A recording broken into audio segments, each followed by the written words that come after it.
presentation contains current opinions of Moe Ansari, Chief Investment Officer of Compak Asset Management, a registered investment advisor, and are subject to change. Nothing in this presentation should be considered investment advice. We make no assurance that Moe's opinions or illustrations will accurately predict future prices or financial markets. In no event is past performance a guarantee of future performance. A detailed disclosure can be found at the end of the presentation. And now here's Moe. Hello everyone, and welcome to the Compak Asset Management Market Wrap YouTube update for July the 16th, 2021.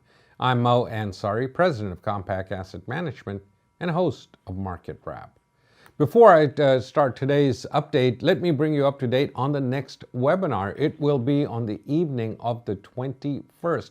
You can go and register right now. It's a 2-hour webinar where I will cover a number of topics and answer your questions live. But make sure that you're registered so you have the access code. It is all free. There's no cost or obligation, but it's a 2-hour global overview of the markets, of the economy. We'll talk about everything. Looking at the reopening trade, we are starting to see new highs as far as the reopening goes. We are up to 88, and that is getting close to 100. That's pre-pandemic. But the markets were a little concerned this week as we saw the Delta virus continue to spread. And now there's fears that we could see a spike in the unvaccinated areas, and that could cause further lockdowns. I don't think we are going to get lockdowns, but I think we do have a chance of getting more infections. Unfortunately, with the infection rate being very low in certain states, those states are more prone to more infections, and infections are rising in those areas. Even in Los Angeles, they have put on a mask mandate where indoors you have to wear a mask, and that is just for the protection of the vaccinated and the unvaccinated people. But we are continuing to reopen, and the reopening economy continues to gain momentum. This week, Mr. Jay Powell did testify before Congress, and he said that they're going to continue to provide stimulus to the economy. They said that they're far from getting to the point where they're going to take the stimulus away. That helped the market, but we did get consumer confidence numbers this week, which came down because of inflation worries. That's what some of the consumers are worried about, and that caused the market to sell off today on Friday. And it did have a negative. All the indices were down. The worst one was the reopening trade, and I'll talk about that a little bit later. Looking at the amount of money global households have accumulated, we've got an excess of $5 trillion in excess savings. The largest savings obviously here in the United States, but the second area is Europe. Europe also has a lot of savings and this is the US right here that has the most savings right now. But then Japan has got an excess savings rate, UK has got excess savings. China has not, because they already have a very high savings rate, and then others. So we have $5 trillion of firepower that can be deployed, and that is being deployed, and that's why we're seeing this huge demand surge, bulge, whatever you want to call it, right now in the economy. I believe this surge is going to subside, but now people are getting concerned that it's going to be not as strong, the economy. 2 weeks ago or a couple of months ago, everybody was worried about inflation. Now they're worried about not enough growth. And I think that is going to come to the forefront, where if the Delta virus continues to expand, unfortunately, like it is in Asia, where we are seeing more restrictions being placed on individuals, we could see the same restrictions coming to the United States. I feel the chances of that are low, but there will be a lot of trepidation over the next month or so. We're also looking at the highest excess savings all around the country, and the United States has the highest number, and that is a lot of money that will be there. I'm going to do the webinar on the 21st. I'm going to talk a lot more about what the Biden plan is, how the tax plan could impact earnings. I'm going to talk about inflation, if it's transitory or if it is something that we'll have to live with for a long period of time. I'm going to talk about crypto. Is it here to stay, or is just a fad? Is it going to evaporate in the ether like a lot where it's stored right now? I'm also going to talk a little bit about debts and deficits. We'll talk about interest rates. We're going to talk about everything that's on in the evening of the 21st. So make sure you register. It is free, but you have to have an access code. The only way you get an access code is go to compak.com or click on the links that I showed you earlier, and you can register. It is absolutely free. Don't forget to subscribe to this update also, so you can get these updates every time I post an update. You will be notified. Looking at the technicals, what I call the language of the markets, my target, as I put out there for the last, since the beginning of the year, was 4,400. Well, we got just within an eyelash of 4,400 this week. 43.93, I believe, was the high this week, and now we've started to come back down. This is the 20-day moving average, the red line there, which is at 43.09. We closed today at 43.27.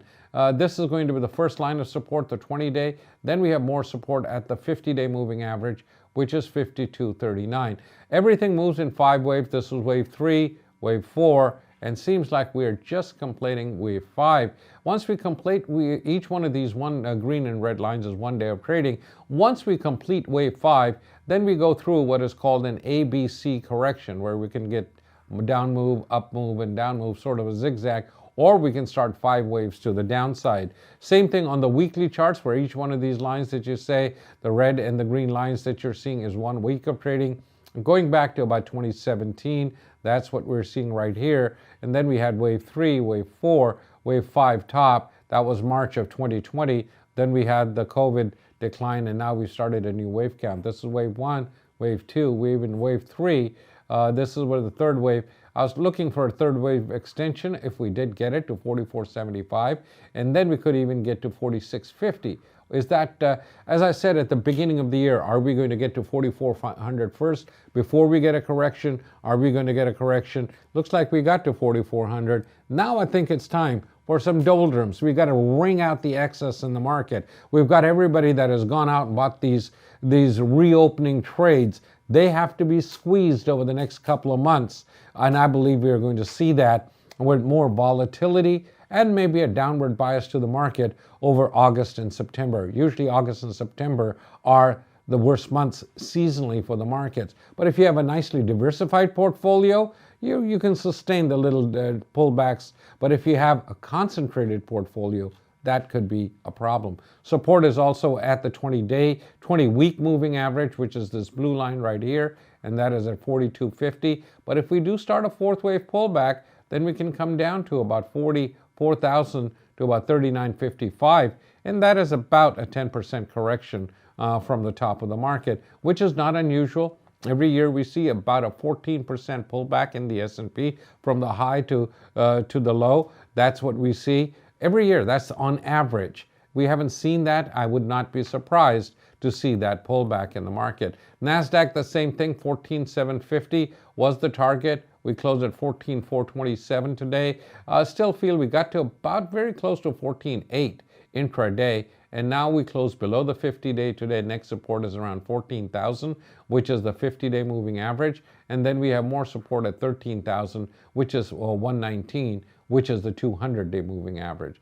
It seems like we've completed a fifth wave, and as I said, once we complete a fifth wave, then we get what is called an ABC correction. I would not be surprised to see the market pull back a little, go back and forth. A lot more anxiety coming into the market over the next few weeks.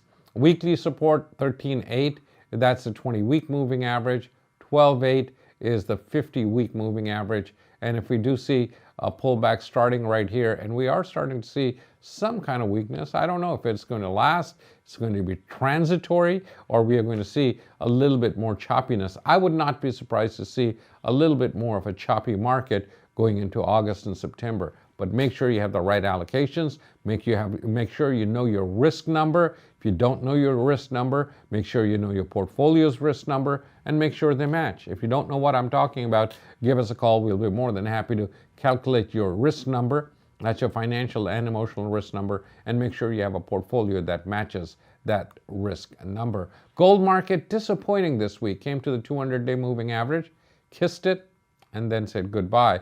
Fell right back down. 1829 is the 200-day moving average. Seems like with the interest rates coming down, that should have supported the gold market. It did.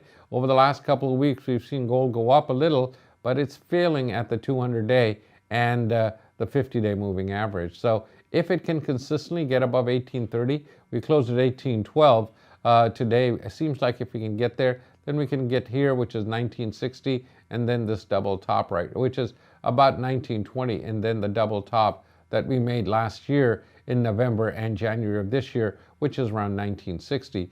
But gold sort of stuck here. Interest rates coming down, that is supporting. Higher inflation is supportive for the gold market. But if the economy continues to slow, that would be negative on the market. Emerging markets, I think, again, with the spread of COVID, we are seeing the anxiety spread again in the emerging markets. They don't have access to the vaccines, and that is causing some anxiety and causing some concern that the recovery could be delayed because of the spread of the Delta virus. So that is causing the market to sell off. We're below the 50-day, which is at 54.35. 52.38. I still believe that we are going to see a strong recovery like we have here in the United States, and the one like we are going to see in Europe over the next 3 or 4 months. I believe that is going to ricochet around the world and will get to the emerging markets eventually. Just a matter of time before we get there. The disappointing trade this week was the reopening trade as people got more concerned about COVID and the market started to lose momentum. Even though we had great earnings reports so far, we have dropped back down on the reopening trade. And after this fifth wave top, as I mentioned, we go through what is called an ABC correction, which we did. But now seems like we're starting to wave count to the downside. Wave 1, wave 2, and wave 3. If we break below this low, which happens to be 2100, and we have support at the 200-day moving average, which is at 2078, but moving by the time we get up here, it'll be about 2100. That's the 200-day. I would not like to see this market move much below the 200-day moving average, which is about around 2100, and bottom of this channel that we've been in since the beginning of the year. We've gone back and forth. As I said, once we got to about 2360, where we did at the end of last month, we broke down now. Now probably come back up. That's my feeling. I think this could be a good place to accumulate some of the stocks, the reopening trade, which is going to get squeezed as the concern for COVID increases or the Delta variant increases over the next few months, over the next few weeks. I think that could be an opportunity to add some of that as long as we stay above 2100. So that is what I'm looking at. The weekly again, 2100 on the bottom, 2300 on the top. If we can break above that, 2425, and the long-term target is about 2850, I think we will get there in the next year and a half or so. Well, the Russell might be even by the end of the year. We'll have to wait and see. Again, if you want to register for the webinar next on the 21st, it is next week. Register right now. The description is below. Just click on that and you can register. It is free, and I'll spend a couple of hours reviewing the global economy, the U.S. economy, the earnings, the EPS, the inflation rate, the debts and deficit. We'll talk about the Biden tax plan. How can that impact the markets, the long-term capital gains? What is stepped up basis? And your questions. I will answer all of them. So be there. I know hundreds upon hundreds of you are going to be there, so make sure you're there next week. Those are my views. Those are my observations for the market update. I will be back with you next week. Have a great weekend. Until then, good trading.